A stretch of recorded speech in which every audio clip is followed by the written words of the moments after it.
welcome to the stage our first performer, the one, the only, AJ Goodrich.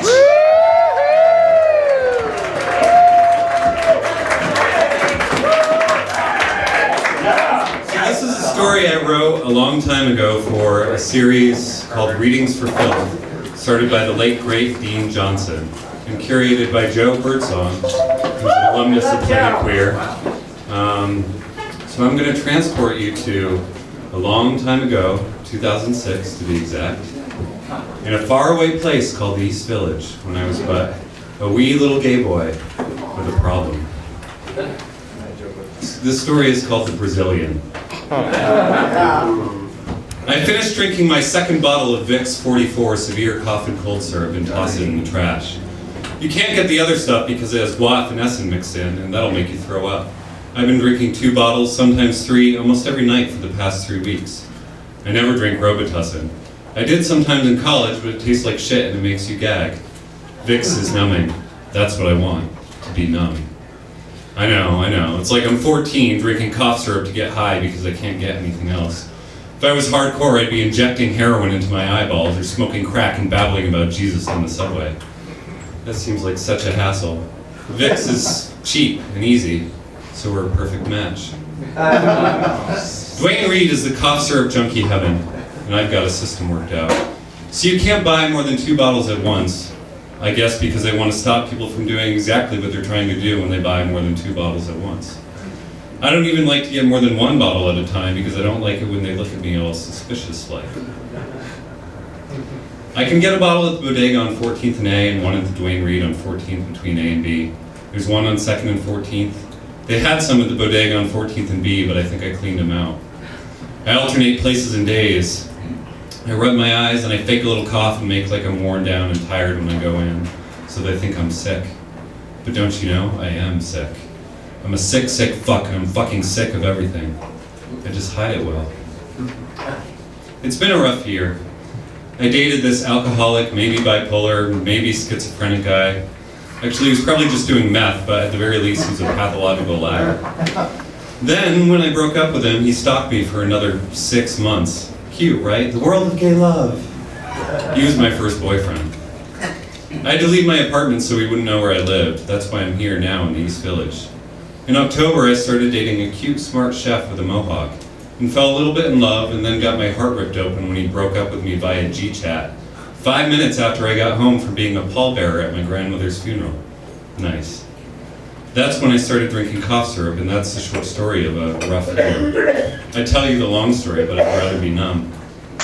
So here I am in my room wearing black skinny jeans and ripped up Converse sneakers and a t-shirt with an eagle and a lightning bolt. I'm trying to feel awesome. So I put on I Don't Feel Like Dancing and dance in my room with the lights off for an hour until I remember I'd promised Tom Napak I'd go to his Dangerous Muse concert since I'd missed the last couple shows. And fuck it, I can dance and try to feel awesome there. They have free vodka till midnight. The thing about drinking while you're robo-tripping, or Vicks tripping, as the case may be, is you get completely trashed without the feeling the least bit buzzed. So by 10:30 I'm loaded. I don't know where my friend Mark went, so I start rocking out by myself in the middle of the dance floor. As a side note, I think there should be a national dancing day where it's socially acceptable to dance whenever and wherever you feel like. In the street, at work, on the subway, maybe when your appetizers come out at a restaurant. It'd be awkward and unbelievably awesome. People really don't dance by themselves enough, even in places where dancing is socially acceptable. Personally, I've been dancing by myself since I was 3 years old. I used to steal my sister's Pointer Sisters tape and shimmy around the playroom to I'm So Excited. And yet somehow I didn't figure out that I was gay until I was 20. Go figure. Anyway, I see this dude also dancing by himself, dripping with sex, as a friend of mine used to say. He's tall, dark, kind of scruffy, foreign. South American? Next thing I know, I'm full on grinding with him. His tongue is jammed down my throat and his hand is jammed down my pants. I can't stop thinking about how wet his tongue is and how hot his hand is. Then I realize that's the Vicks 44 doing the thinking for me. We get to the bar to get a couple more drinks. I'm pressed up against the counter making out with this dude, who's Brazilian it turns out. Waiting for a rum and coke when I open my eyes, and there, standing behind us, is my crazy, lying, cheating, stealing, stalker ex-boyfriend who supposedly moved back to Pennsylvania. For a second, I think I'm hallucinating.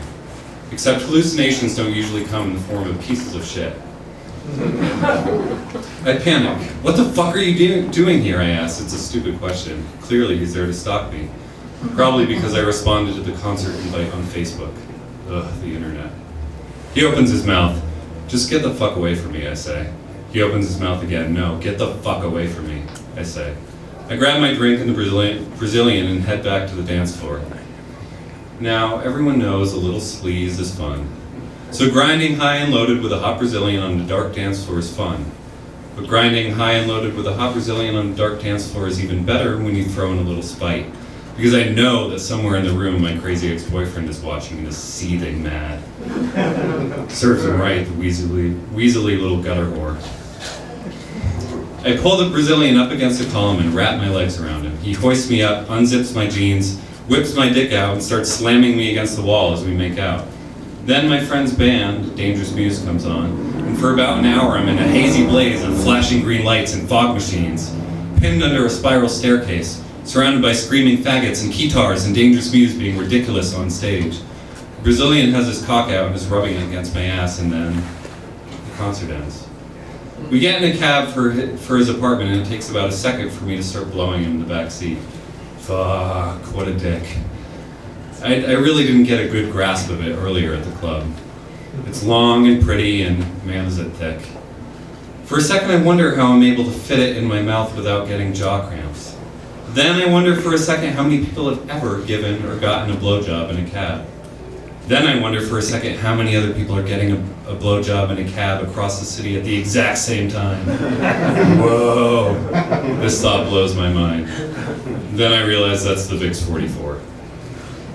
We get to his apartment. He rips my clothes off at the door and shoves me backwards over the kitchen counter. His clothes hit the floor and he straddles my face, slapping his dick across my cheek, grinding his balls into my mouth. He face fucks me until my eyes are watering and I'm not sure I can breathe, then flips me over and gives me one of those rim jobs where you know he really loves it and it sends like tiny shivery bullets shooting up your spine and into your brain. We move to the bed. Thank God I'm plastered or I'd probably have a tough time taking it. It's the kind of sex you pull out of the dim, dark corners of your mind for a long time after when you're jerking off. Suddenly I feel alive again. I'm not numb and I don't want to be numb anymore. I'm hot and sweaty and awake and alive. I can feel the imprint of his teeth in my neck and the sharp, stinging slap of his palm on my ass. I feel the hard weight of his chest pressed around me, his legs tensed around mine, his pulsing, wrapped around my throat. Sweat drips down my back, gluing us together. He's rough and dirty on fire, and for a second he's pounding me so hard that I'm bouncing off the mattress and it feels like flying. You like that fucking dick? He moans. Guilty. He pulls out, rips the condom off, straddles me again, comes on my face, neck, and my hair, knees tight around my head, writhing against my collarbone. He collapses next to me, panting. We lie there for a few minutes, not looking at each other, lost in our own little post-sex worlds, until he flicks my chin and messes up my hair and says, hot. 20 minutes later, in a quick shower, I'm dancing down the sidewalk with a big, stupid gay grin plastered on my face, listening to I Don't Feel Like Dancing, and actually feeling awesome for the first time in a long time. Brazilian and I fucked on and off for a while after that. He'd text me and I'd go over to his apartment. He'd kiss me and strip me at the door. I'd blow him, he'd rib me. Sometimes we'd fuck on the counter, sometimes on the bed. He'd come on my back, throw a towel at me, and lie there while I finished myself off and took a shower, then went home. It was hot and kind of nice, but never really the same. Then one Saturday afternoon, neither of us had anything to do, so we went to lunch after sex. The food took forever. I made small talk about Laura Palmer and wasabi. He was texting the whole time. It ruined the whole thing. But I have to admit, I feel nostalgic sometimes, if one can really get nostalgic about a relatively brief fuck buddy. That first night was electric, but then that was probably just the VIX 44. And I didn't need it anymore. I wasn't numb, I didn't feel like not feeling anymore. So screw cough syrup. If you're going through a tough time, the best remedy is a good, rough fuck. You can even get it over the counter.